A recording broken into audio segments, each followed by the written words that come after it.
quick video for MMI 151. I hope this will be helpful for your projects. I'm doing this in my office. There might be some bleed background noise. I apologize. One thing I'll point out is that I'm using two different drum kits here, and they're part of a pack that you could download on any of the lab machines. It's called Beat Tools, and it has some great sounds, great drum racks, a lot of drum racks, different samples, and even a bunch of actual clips at different BPMs of beats. So I have both of those going to a little bit of reverb right now, and something we haven't addressed too much in class, but it's in a lot of the videos that I've referenced you to, is grouping. In Ableton, the grouping works similar to a group bus, not like a group control for automation and interface parameters like in Pro Tools and Logic, for example. So I'm going to select these two tracks, and then we could either create a new group from well, actually, I'm just going to use the keyboard shortcut, Command G, and we make a group, and I'm going to name it Drums. All right, just get that out of the way quickly. That way I have one fader for the drum level. Let's just make sure only the drums are playing, and of course they're going through this group bus. I'm probably going to use that to route them to a effects bus eventually as well. So here it's a kick drum, something we didn't do in class together, but maybe early on I did this. This was a longer clip. I'm going to crop the clip just so that it's the appropriate length, and this clip is basically the hat snare and a little whoop effect. There's a filter on the drum rack that I'm using for this. You notice I automated filter and delay on this. So that'll come up when we look at envelopes, and on the other drum rack it has some similar controls, very useful to be able to filter and delay your drums. So that's the drum rack, drum racks that I'm using, I should say. But I wanted to make this video to address instrument racks. So what I started doing was I put in some chords here, and I don't like them to be quantized in this case. So you'll notice some looseness there, a reminder that hitting fold will show only those notes. And I also started working on a lead line here, and if I hold down Shift while clicking on that, we could see both of the tracks. And when you click on both tracks with Shift, there's going to be a little bar, and that shows you the highlighted clip that you're using. So I have the red clip active right now, not the blue clip, but I can switch to editing the blue or switch to editing the red. So my chords are blue, and then I have a line using an FM8 instrument I'll go into a little more detail shortly with. So it's helpful when you're putting together bass lines or chords with other parallel lines of instruments that you edit more than one clip at once. I'm going to disable that for now. Just select the chords because I want to look at this instrument. So I'm using a massive instrument. I think I opened this one up in class. It's something that I like a lot. So I'm going to mute the drum group. We'll just play the chords, which I think I have turned off. So this has, of course, some of its own macros, including cutoff. Should have done a faster chord pattern, but this will make more sense in a minute. So I'm going to want to use this instrument, and I want to layer it with another one as well, another pad sound, and be able to automate the macros I assign to both instruments in the group I'm about to create. So I'm just going to close this for a second so we can go to Massive. And this again is in the device view, not the clip view, in the device view. And I'm going to use Command G, and that's just a shortcut to make the groups that I have access to the macros as well as the chain. And this one is the Frozen Flocati instrument, and just to keep things organized, I'm going to name it.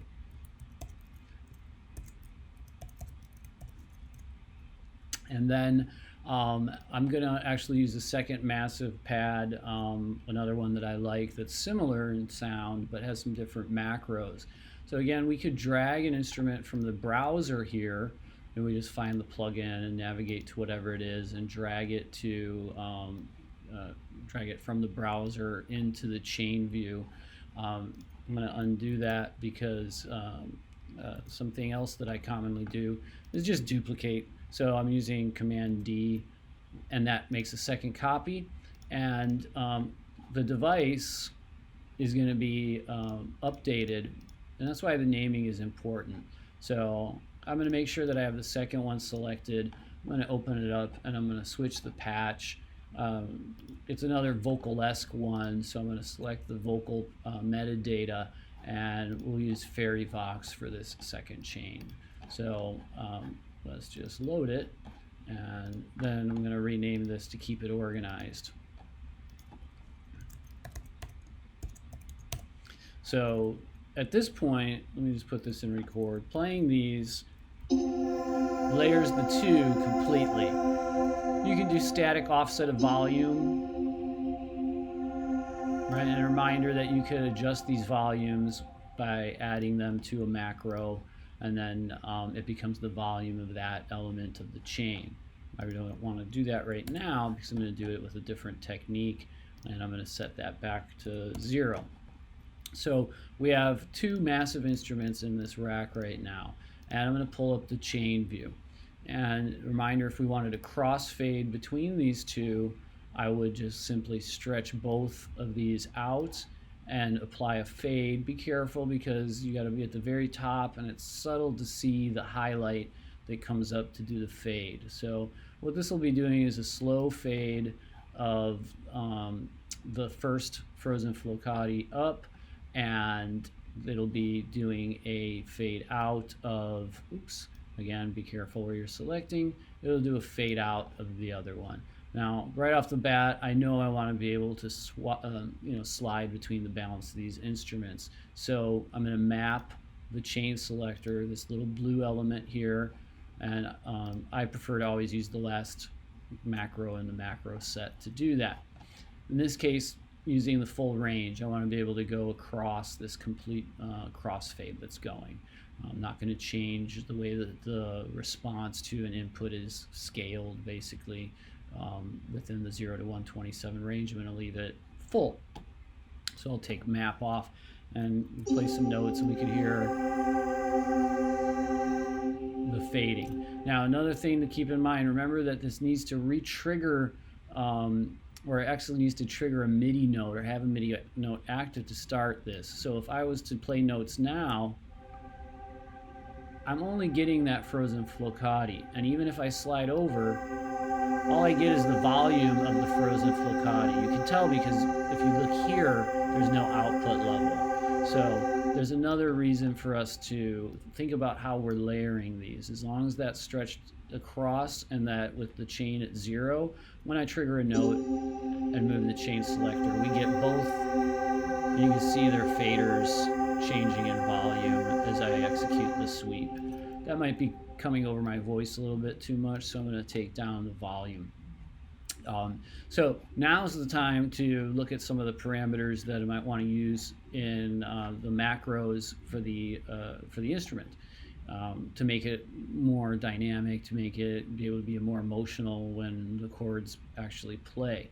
And I might even add some effects if I don't decide to use them inside Massive. So first we'll get Frozen Flocati, and the filter cutoff is a very useful element, and the release time might be something that I want to play with as well, because to make it more of an open sustained pad sound. So I have my screen set pretty big. It's going to be a little bit awkward for me to get back to my map button if I have the chain select open and all this other stuff. So I'm going to turn off the chain view for a second and click back on the rack. You know what? I'm going to need to have it open so that I could see the map button.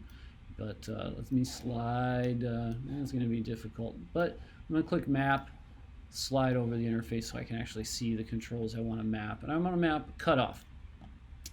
So cutoff, you can see, goes into the configure mode over here of the synth automatically as part of the mapping process. And then I need to pick which macro to map it to. Now, I'm in the habit of using the third knob of my 8 controller set for filter. It matches some of the common sound design elements that are used when you do patch design. It's maybe a little old-fashioned, but reminder of that timbral changes usually on the first two, filter changes on the second two, effects on the fifth and sixth, and then things related to articulation on 7 and 8.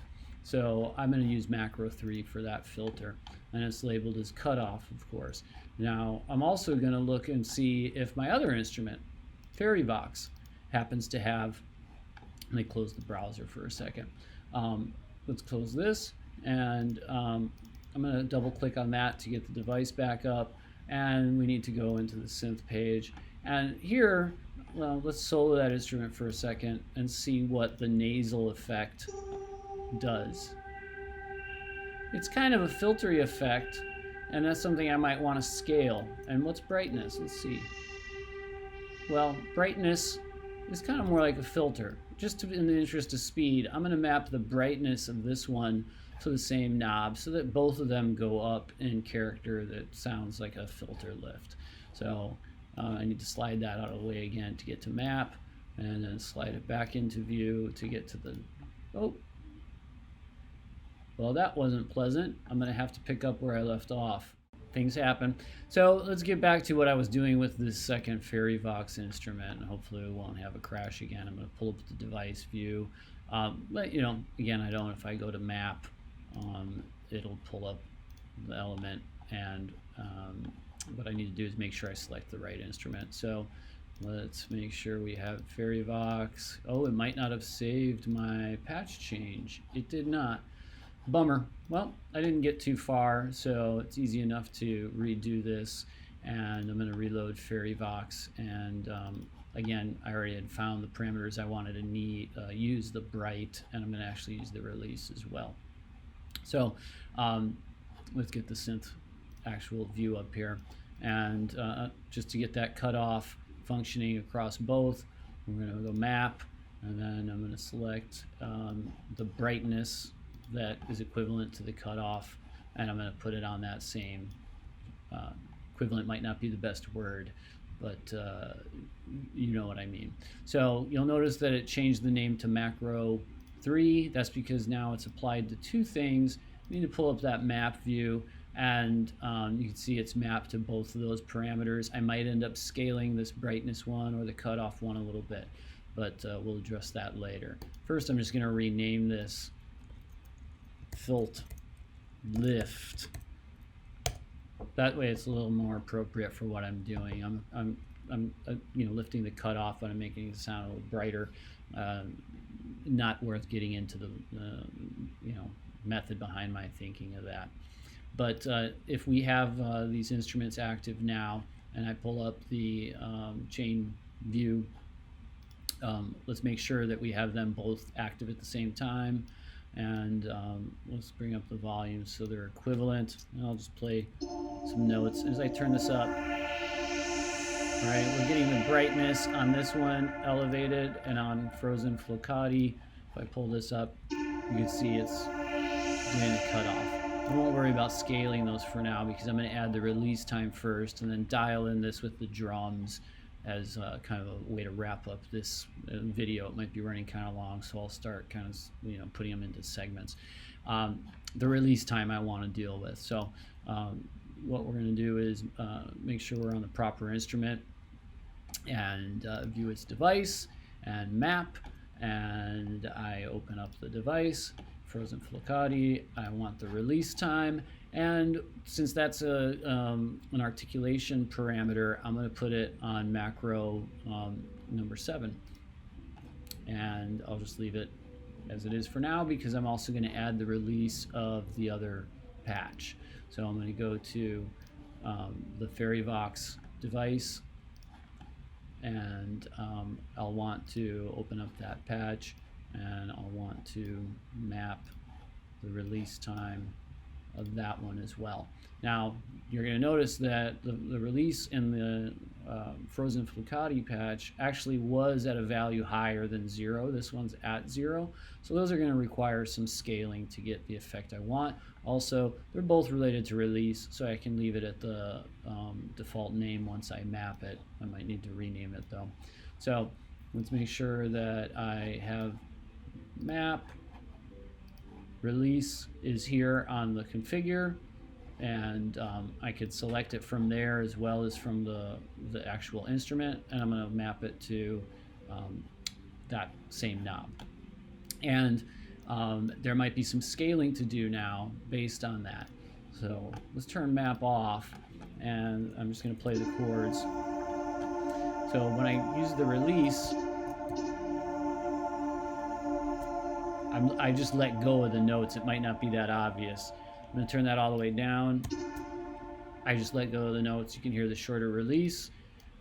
You might be able to see up here MIDI coming in to show when I'm letting go of the notes. So with a long release, looking up here, you can see that that was just a quick blast, relatively short release. That's probably because of the scaling inside the frozen flucati. So if I turn the release down, play MIDI. If I turn the release up, you can hear the longer release.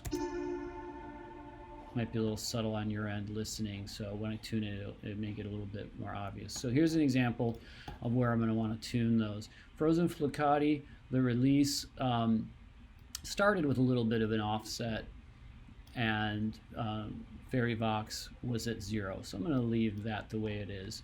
So just an example, when I do release, it's going to be going through a different offset here on the frozen flucati instrument, and it's going to be going through, let's watch that on the device again.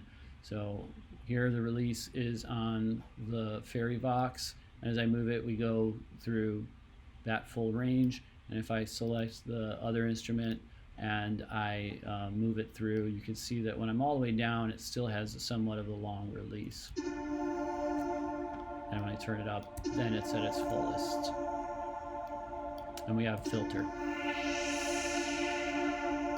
All right, so let's just play the beat elements.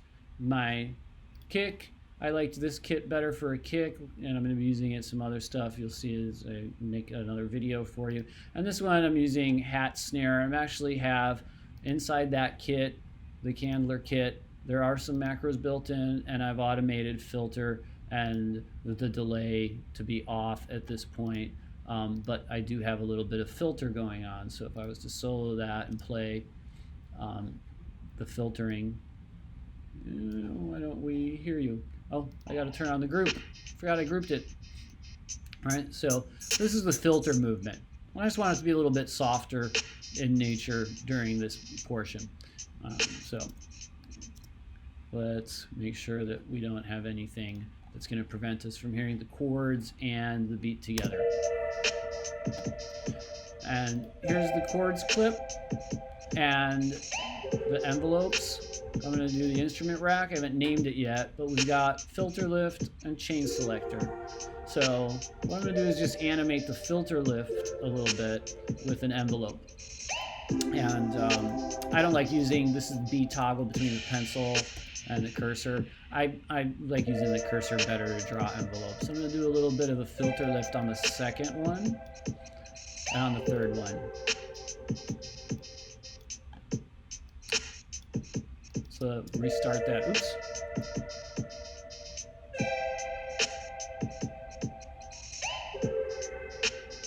And I might want to start adjusting some of the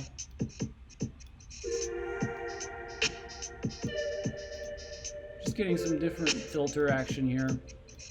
Again, when I move this into a range, I might change that. And let's also add a little bit of release variation. So I'm going to have a long release on this third element.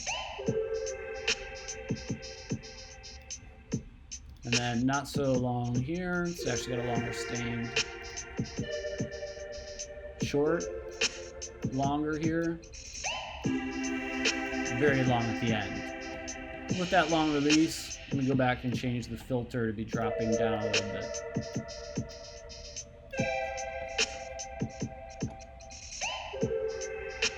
So that's just essentially the rack that I made to get a quick pad sound that really, scrolling through this, will be more rewarding in the long run. And then I might want to play in as something. So just to give a demo of that, we'll go into record that by activating automation record, and then I have the clip here, and I'm going to use the clip record button, and what I'll do is I'll make sure I'm starting with the full frozen fliccati. We'll go into record, and I'm going to automate it a little bit.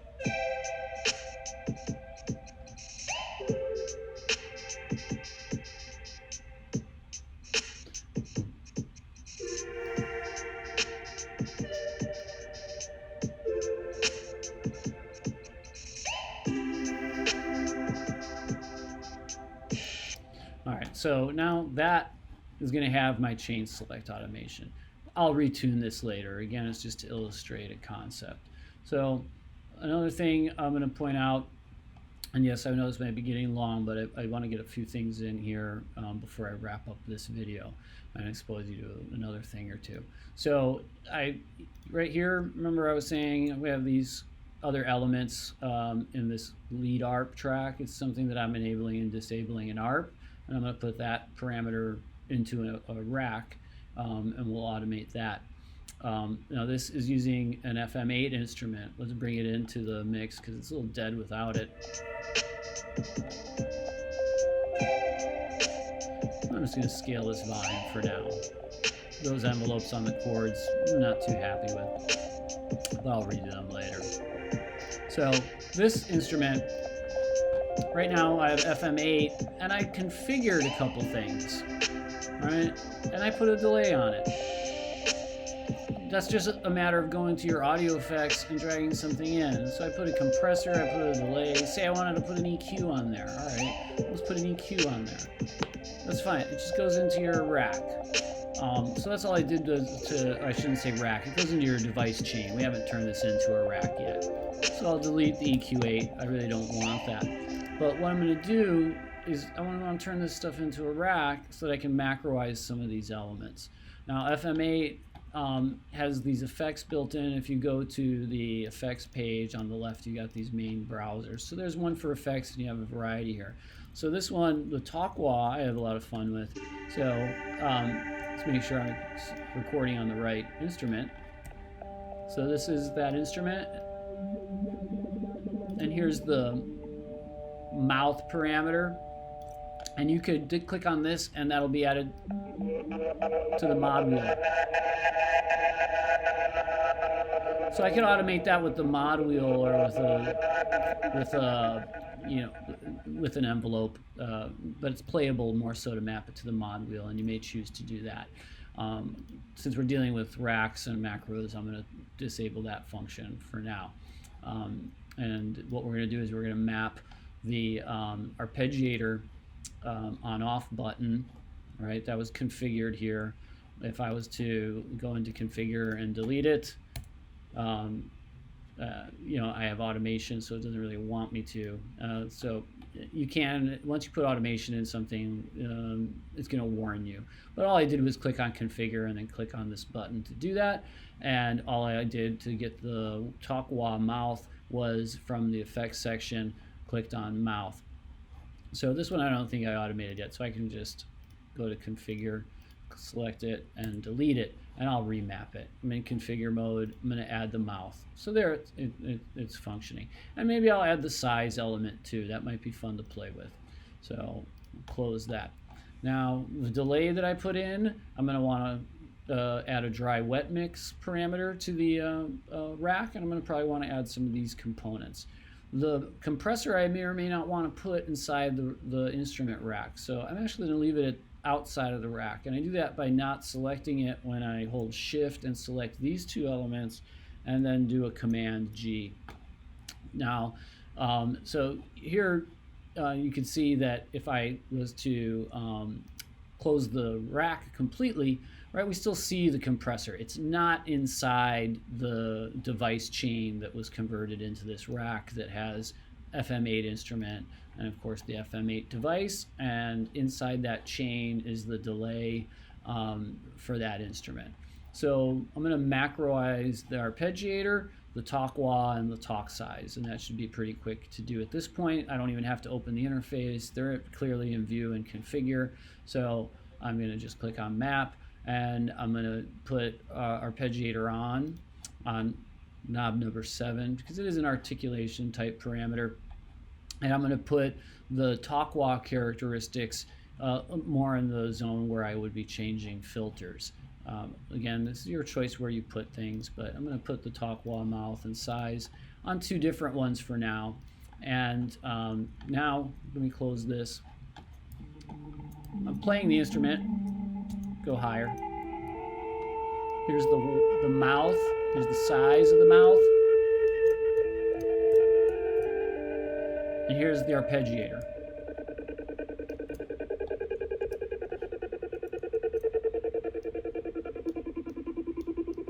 Give me some movement that I could use during this section. So the last thing I'm going to do is actually move an effect element over on the macro 5, and that'll be the dry wet mix of the delay. So I'm going to click on map, click on dry wet mix, and map it there. And that's not obvious enough for me, so I'm going to rename it delay mix. And I'm going to actually command save right now in case we have some Ableton weirdness again. I'm going to leave the delay mix at the full range so that as it goes through, we're going through no delay and 100% delay for now. That may end up being something scaled as well as these other things. I'm just going to click off map. So the reason why I want to use the arpeggiator is because as I play this, I might want to turn the arpeggiator on and off.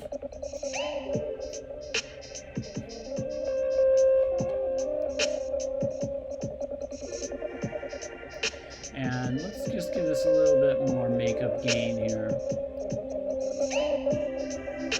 I can change the volume in the clip, of course. We want to switch to the mixer and switch to track volume. Turn it up a little bit. We'll go back to the instrument. Let's take the mouth parameter to be a little more friendly zone.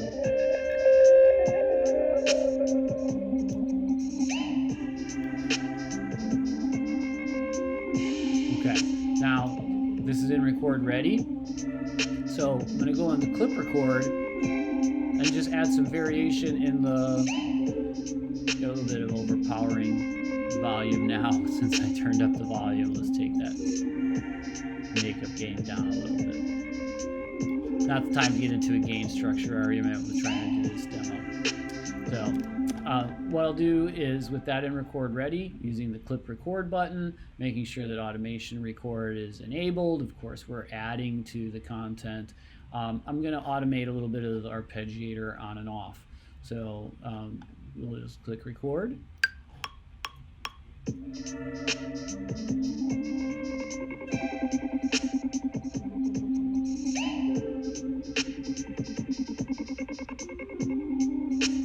You can hear arpeggiator kicking in, getting articulation.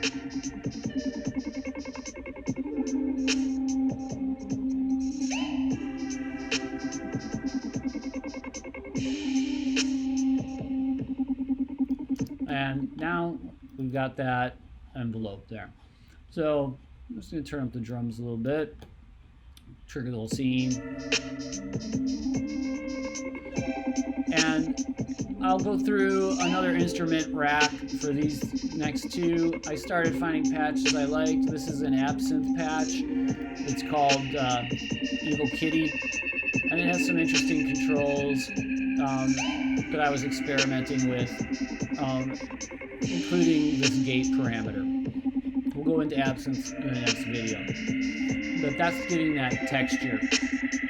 And then the other element that's in here is a kind of lead sound that's massive, and I haven't made it a rack yet. I'm going to make it a rack, and I'm going to make an effects rack for you for the next video. So that instrument, you can hear here, my lead arp, might want to get rid of that volume automation completely so I could dial it in and do it later. So I'm just going to clear that envelope so that I have a full mix capability here. Try and dial in the balance between the drums. Here's the kick level. Here's that filtered hi-hat elements and a crash cymbal at the end. Another thing I'll point out, last thing I'll point out for this, because it's getting to be a real long video, is that this lead that I have here is only 22 bars long. And I've done that so that it doesn't really give you totally loopy repetition of this sound. And my plan for this sound later, and I'll share with you, is to be changing some of the filter mode and filter characteristics and add some of my own macros to it. In particular, I might want to be adding some noise and changing the pitch of a sample and hold insert. So I'll share that with you moving forward. I hope that's not getting too loud. So I'll stop there because this has gotten very long. It might be difficult for me to edit. I look forward to one where I'll go a little deeper into the racks and do an effect rack. We're going to do that in class today anyway.